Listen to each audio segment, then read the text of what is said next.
Hello दोस्तों, नमस्कार। DC classes YouTube channel पर आप सबका स्वागत है।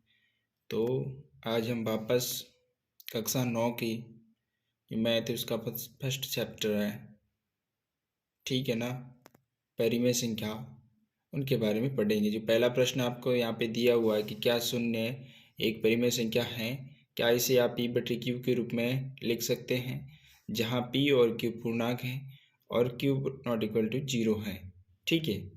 तो ये जो प्रश्न दिया हुआ है इसको हम नोटबुक पर सरल करते हैं अभी।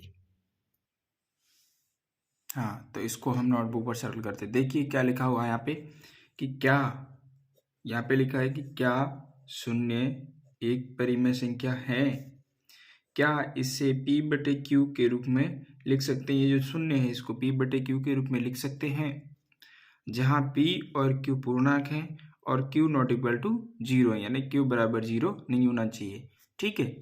ये जो यहाँ से ये जो परिभाषा दी हुई है इसको समझेंगे। देखिए मैं यहाँ पे शून्य को लिख लेता हूँ, ठीक है।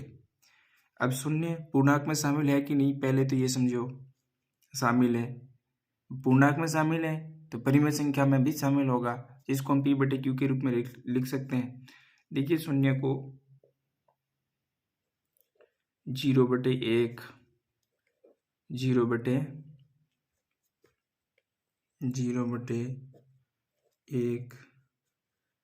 0/2, 0/3, 0/4 इस प्रकार p/q के रूप में लिख सकते हैं, ठीक है। और रही दूसरी बात, ये जो हर की संख्या है इनको हम ऋणात्मक भी ले सकते हैं। 0/-1,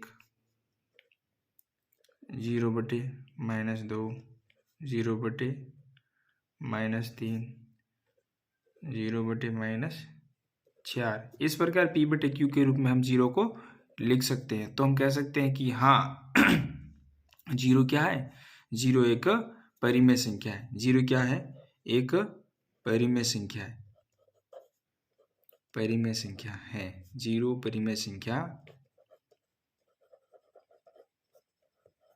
है। 0 क्या है, एक परिमेय संख्या है, ठीक है। तो पहला प्रश्न आपका इस प्रकार था। अब बढ़ते दूसरे प्रश्न की तरफ। हाँ, तो अब दूसरा प्रश्न आपका क्या कह रहा है। दूसरे प्रश्न में लिखा गया है कि 3 और 4 के बीच में 6 परिमेय संख्याएं ज्ञात कीजिए। अब 3 और 4 के बीच में आपको कितनी परिमेय संख्या ज्ञात करनी है, 6 परिमेय संख्या ज्ञात करनी है। अब देखिए पहला फॉर्मूला आपके पास था, परिमेय संख्या ज्ञात करने का पहला फॉर्मूला था आपके पास, या लिख लेते हैं हल, ठीक है।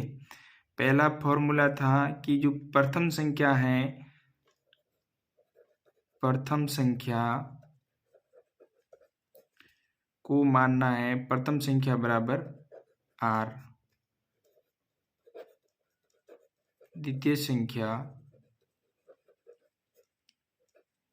बराबर s, ठीक है। भाग देना है 2 का, भाग देना है 2 का, ठीक है। अब क्या करना है, पहली संख्या को r मान लिया, तो आपके पास फॉर्मूला है r प्लस s बटा 2, ठीक है। यानी पहली संख्या कौन सी है, 3। लिखो यहाँ पे पहली संख्या r बराबर 3, यानी s बराबर 4, दोनों को जोड़ना है। 3 प्लस 4 बटा भाग देना है 2 का, 2 का भाग दे दो इधर, ठीक है। तो इनको जोड़ दिया तो यहाँ पे आ गया 7/2।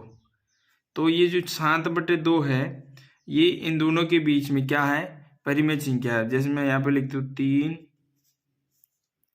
संख्या रेखा बना देता हूँ मैं, ठीक है। यहाँ पे लिख दिया मैंने 4, ठीक है। यहाँ पे लिख दिया मैंने 3, ठीक है। अब इन दोनों के बीच में जो सेंटर में है वो 7/2, ये क्या है, परिमेय संख्या, इन दोनों के बीच की परिमेय संख्या है, ठीक है। अब इसी प्रकार आगे बढ़ेंगे हम भाई, r और s वाला r plus s/2 formula use करके आर प्लस एस बटे 2। अब देखिए इसको यूज करेंगे इन दोनों के बीच में। तो पहली संख्या आपकी आर बराबर 7 बटे, आर बराबर मान लो 7 बटे 2 प्लस एस बराबर मान लो 4, एस बराबर मान लिया 4 बटे में कितना आएगा 2 आएगा।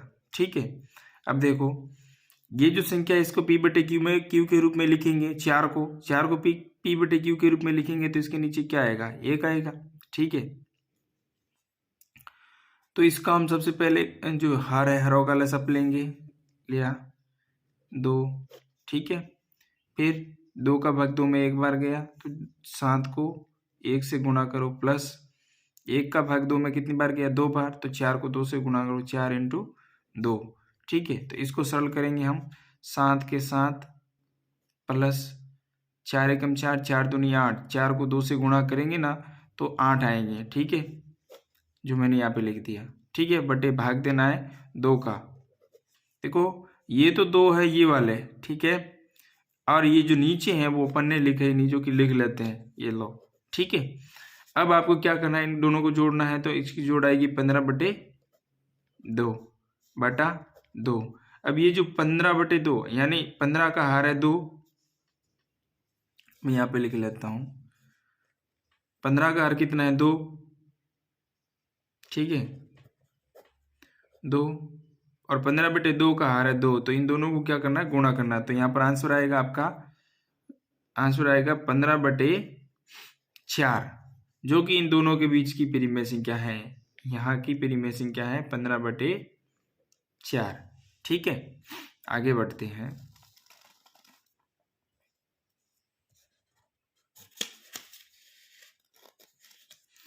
अब हम क्या करेंगे, ये जो हमारे पास आया है संख्या, इन दोनों के बीच में परिमेय संख्या ज्ञात करेंगे। देखो कैसे ज्ञात करते हैं।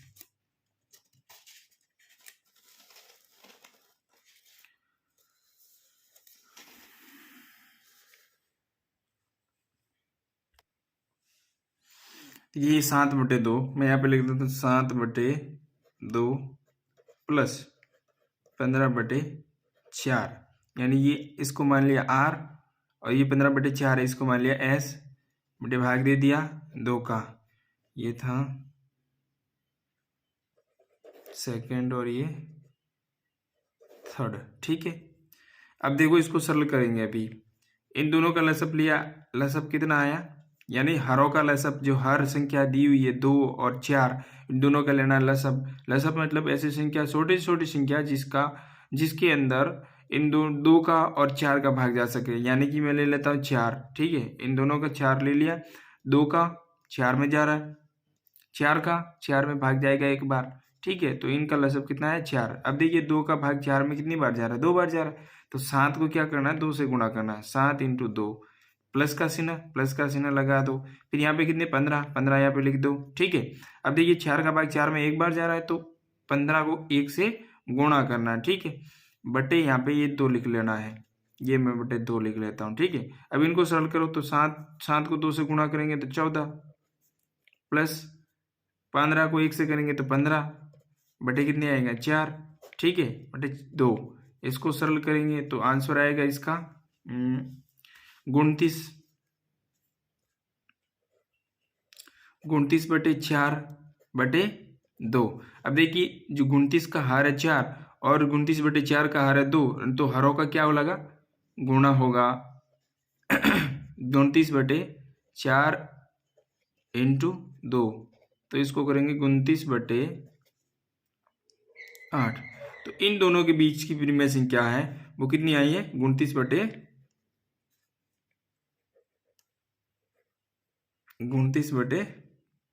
8, 29 बटे 8। ठीक है, एक उसी प्रकार हम आगे की परिमेय संख्या ज्ञात करेंगे। तो यहाँ पे 3 है और यहाँ पे 7 बटे 2 है, तो ले लेते हैं। ठीक है, यहाँ पे सरल कर लेते थोड़ा,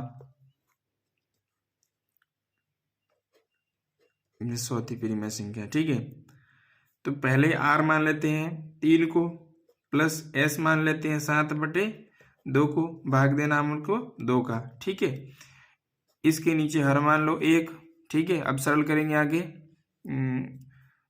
ये जो है जोड़ हो रही है, इनका क्या करना है, हरों का लसअप लेना है। 3/1 और 7/2, इनका जो हर है 1 और 2, इन दोनों का क्या लेना है, लसअप लेना है। मैं यहाँ पे 2 ले लेता हूँ। 1 का भाग 2 में कितनी बार गया, 2 बार। 1 का भाग 2 में 2 बार, तो 3 को 2 से गुणा करना है, प्लस 2 का भाग 2 में 1 बार जाता है, तो 7 को आपको क्या करना है, 1 से गुणा करना है। ठीक है, बटे यहाँ पे लिख लेते हैं 2, जो कि ये वाला है। ठीक है, आगे सरल करते हैं।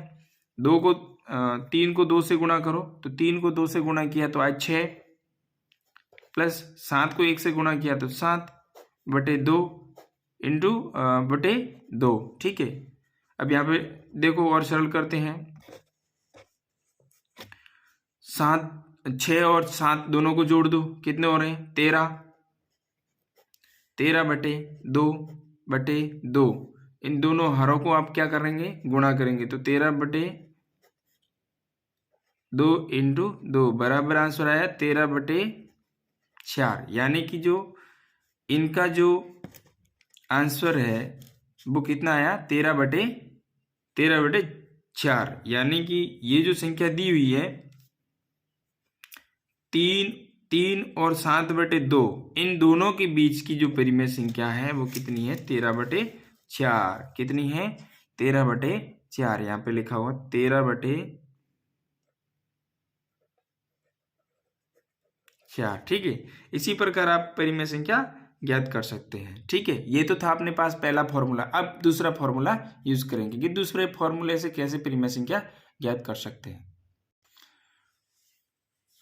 तो देखिए, दूसरा फॉर्मूला समझने से पहले एक बार प्रश्न को समझ लेते कि 3 और 4 के बीच में 6 परिमेय संख्या ज्ञात करें। परिमेय संख्या कितनी ज्ञात करनी है, 6। देखिए, हमें 6 परिमेय संख्या ज्ञात करने के लिए बोल रहा है, तो यहाँ पे मैं लिख लेता हूं थोड़ा कि 3 और, स्पष्ट दिख नहीं रहा, 3 और 4 के बीच में 6 परिमेय संख्या ज्ञात करें। ये आपका प्रश्न है, करें। ठीक है, 3 और 4 के बीच में 6 परिमेय संख्या ज्ञात करें। तो दूसरे फॉर्मूले में क्या है, दूसरे फॉर्मूले में ये है कि जितनी परिमेय संख्या ज्ञात करनी है, कितनी, 6। कितनी परिमेय संख्या ज्ञात करनी है, 6। तो इसके अंदर आपको क्या करना है, 1 को जोड़ देना। जैसे 6 है, 1 को जोड़ देना है, 1 को जोड़ दिया तो हो गए 7। जो ये 7 प्राप्त हुए हैं, इनको क्या मानना है, इनको हर मानना है। क्या मानना है, हर। अब देखिए, 3 और 4 के बीच की परिमेय संख्या लेके चलते हैं, 7 को हर मानकर अपन लेके चलते हैं। अब देखिए, 7 को हर मानेंगे तो मैं यहाँ पे लिख लेता हूं 3। ठीक है, ये जो 3 है, अब इसके नीचे अपन 7 मानेंगे तो ये तो अपना गलत हो जाएगा, हर 7 मानेंगे तो गलत हो जाएगा। ठीक है, हम क्या करेंगे, ये जो 3 है इसको 7 से गुणा करेंगे। 3 को 3 इंटू 7, ये जो हर प्राप्त हुआ है इसको 3 से गुणा करेंगे, तो अपने पास प्राप्त हुए 21। जो 21 प्राप्त हुए हैं इसको क्या मानेंगे अपन, अंश मानेंगे। क्या मानेंगे, अंश। जैसे मैं यहाँ पे लिख देता हूं 21 अंश मानेंगे, तो यहाँ पे लिख लेता हूं, चलो 21/7। ठीक है, ये मैंने लिख दिया 21/7। अब देखिए, इसको सरल करेंगे अपन, मतलब 21/7 लिखा हुआ, तो 7 का भाग 21 में देंगे तो इसका आंसर कितना आएगा, 3 आएगा। तो यहाँ पे 3 प्राप्त हो रहे हैं। ठीक है, तो इसको हम 21/7 के रूप में भी लिख सकते हैं। लिख लो 21/7। ठीक है, दूसरा है आपके पास 4। तो 4 को, बिल्कुल इजी बात है, 4 को आप कर लो 7 से गुणा, आ जाएंगे 28। ठीक है, तो इसको आप लिख सकते हो 28/7। ठीक है, इसको आप सरल करेंगे, 7 एकम 7, 7 दूनी 14, 7 तीन 21, 7 चौके 28। 7 का पारा आपने 4 बार बोला तो आए कितने, 28। अब आंसर कितना आ रहा है, 4 आ रहा है। ठीक है, तो इस प्रकार आप लिख सकते हैं। तो मैं यहाँ पे लिख लूँ, एक रेखा बनाकर लिख लेता हूं। ये मैंने एक रेखा बना ली। ठीक है, यहाँ पे लिख लिया मैंने 21/7 और यहाँ पे लिख लिए 28/7। ठीक है, अब देखिए, यहाँ पे 21 है और यहाँ पे 28 है, ठीक है, अपन को कितनी परिमेय संख्या ज्ञात करनी, 6। तो 21 के बाद कितने आएंगे, 22, 22/7, 23/7, 24/7, 25/7, 26/7, 27/7। कितनी परिमेय संख्या, 1 2 3 4 5 6 परिमेय संख्या हो गई। अब 28/7 है यहाँ पे, तो इस प्रकार आप परिमेय संख्या ज्ञात कर रहे हैं। ये अपने पास था दूसरा फॉर्मूला। ठीक है, अब देखिए थोड़ा रिवीजन कर लेते हैं। पहला प्रश्न था आपका, क्या शून्य एक परिमेय संख्या है? बिल्कुल है। क्यों? क्योंकि इसको हम P/Q के रूप में लिख सकते हैं। 0/1, 0/2, 0/3, 0/4, 0/-1, 0/-2, ये जो हर है इनको ऋणात्मक और धनात्मक दोनों में लिख सकते हैं। ठीक है, दूसरा प्रश्न क्या है? दूसरा प्रश्न है आपका 3 और 4 के बीच की 6 परिमेय संख्या ज्ञात करनी है। ठीक है, तो फॉर्मूला क्या था आपके पास? पहला फॉर्मूला था P, मतलब पहली संख्या को R मान लो, दूसरी संख्या को S मान लो। ठीक है, दोनों को जोड़ दो और 2 का दे दो भाग, R + S/2। इस प्रकार आप इन संख्याओं को ज्ञात कर सकते हैं। ठीक है, अब जो दूसरा फॉर्मूला, ठीक है, अब देखो पहला फॉर्मूला था R + S/2। ये फॉर्मूला यूज करके अपन ने परिमेय संख्या ज्ञात की थी। अब हमारे पास दूसरा फॉर्मूला है, इसमें हम क्या करेंगे, जितनी संख्या ज्ञात करनी है ना, उसके अंदर आप क्या करेंगे, 1 को ऐड कर देंगे, उसके अंदर आप 1 को जोड़ देंगे, प्राप्त हुए 7। और इस 7 को क्या मानना है, हर मानना है। ठीक है, हर मानेंगे तो अंश किसको मानेंगे, जितनी संख्या, जैसे 3 दी हुए हैं तो 3 को 7 से कर लें गुणा। यहाँ पे कितने दिए हुए, 4 दिए हुए हैं, तो 4 को 7 से गुणा कर लें। तो ये जो गुणा करने पर जो संख्या प्राप्त होती है, जैसे 3 को मैंने 7 से गुणा किया तो 21 प्राप्त हुए। ठीक है, तो 21 को क्या मानना है, अंश मानना है। जैसे 4 को मैंने 7 से गुणा किया तो 28 प्राप्त हुए, तो 28 को क्या मानना है, अंश मानना है। ठीक है, 28/7, 21/7, इस प्रकार। ठीक है, तो दोस्तों ये वीडियो आपको अच्छी लगी होगी, समझ में आया होगा सभी प्रश्न। ठीक है, अगर वीडियो अच्छी लगी हो तो हमारे चैनल को सब्सक्राइब करें और वीडियो को आगे शेयर करें। धन्यवाद।